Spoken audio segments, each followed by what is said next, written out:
how to eat the meat and spit out the bones.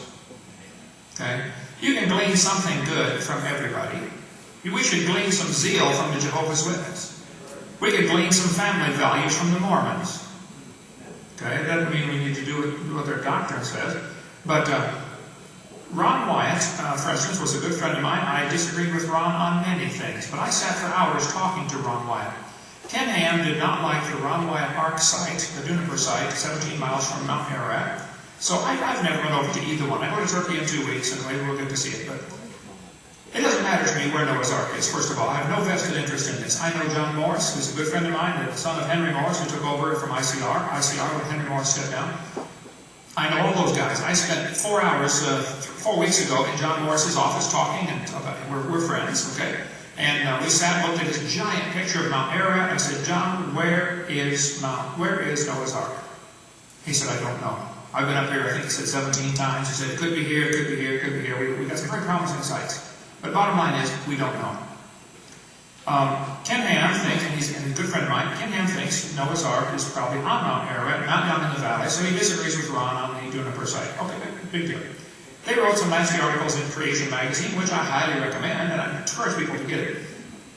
So the fact that I recommend something, like the book from the guy who claimed is a Mooney, but I talked to him personally myself, and he says he's not a Mooney. He did study with them, but he's not a Mooney.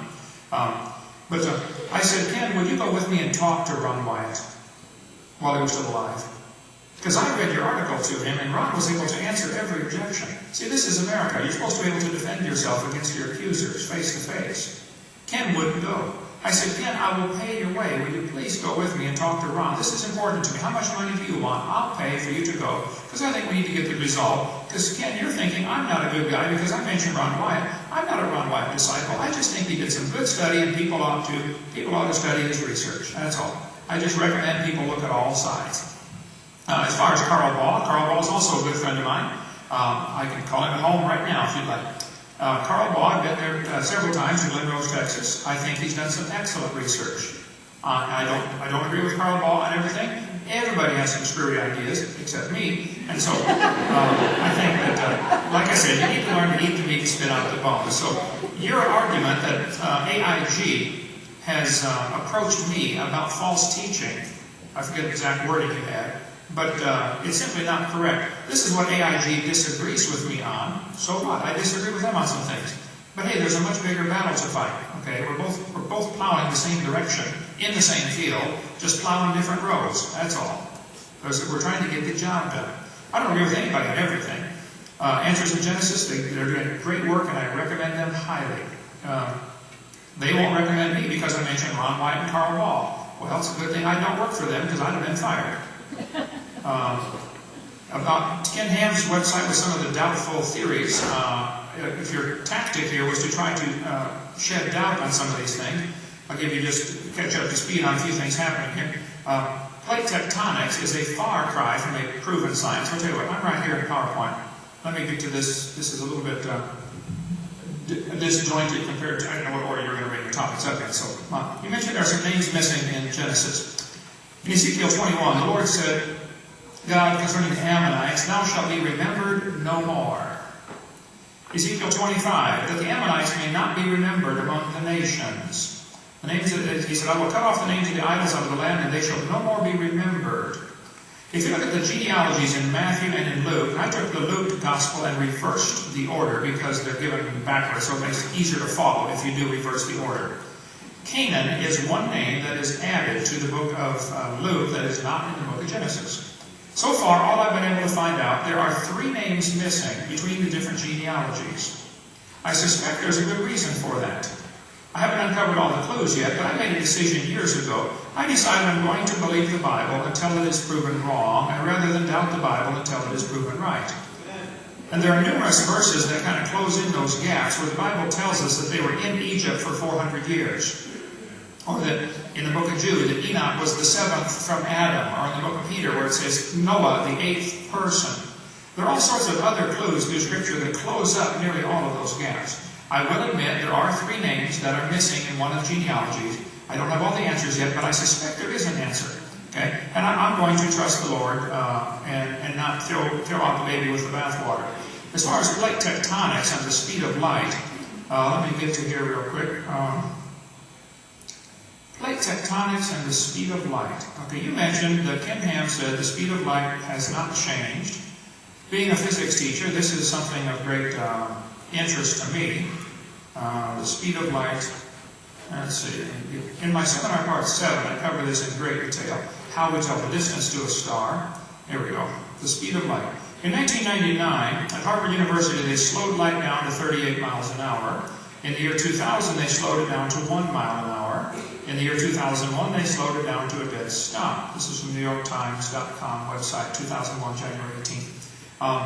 Two independent teams of physicists slowed light down to 0. They stopped it. At Princeton University in June of 2000, they speeded light up to 300 times the speed of light. Barry Setterfield, who did great work, and I understand that people have argued about Barry Setterfield's work, but he said the speed of light has decreased in the last 300 years. It's been measured. Here's the chart from Creation Technical Journal, June of 2000. Now, Barry Setterfield did his work many years ago, 14, 15 years ago, and said, look, folks, I think the speed of light has slowed down until the 1960s. In the early 60s, the graph levels out, and there now appears to be no more decline in the speed of light. Well, early 60s is when they started using the atomic clock as the basis or standard for measuring light. Now, the atomic clock is based on the wavelength of a cesium-133 atom, so if you're using an atomic clock as your time machine to time your light, if the speed of light is decaying, you're never going to see it with an atomic clock because now you have a rubber ruler. It's using light to measure light. So it's going to decline at exactly the same percentage. Of course you're not going to see any decline. The fact is, here's just some quotes from some scientists who said, no physical law prevents anything from exceeding the speed of light. In 2 published experiments, the speed of light was apparently exceeded by a factor as much as 100. In Astrophysics and Space Science, volume 139, he said the speed of light was 10 billion times faster at time 0.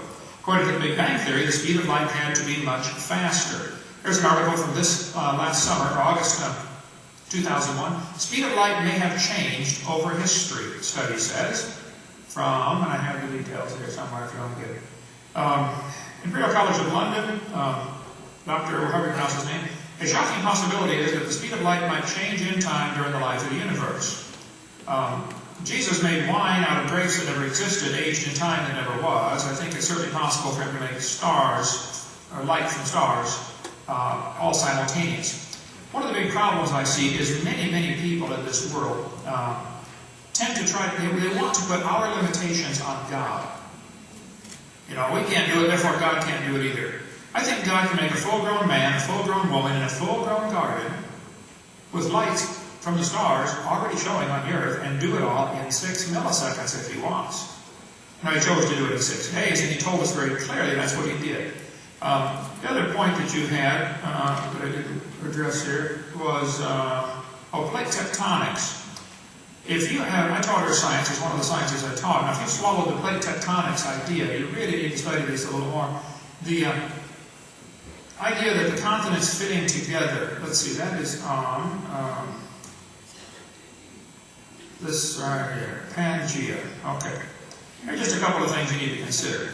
Typically, students are taught that the continents used to fit together. They will say South America and Africa seem to be a perfect fit. The evidence used to support this theory is the shapes of the continents, similar fossils found on opposite sides of the oceans. Similar fossils, there's a typical high school textbook.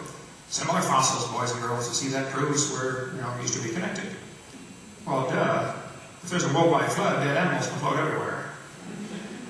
Similar fossils could be found everywhere, and they are, by the way. You can see the red one there, found all over North America, Asia, India, Africa, and South America. It doesn't prove they used to fit together.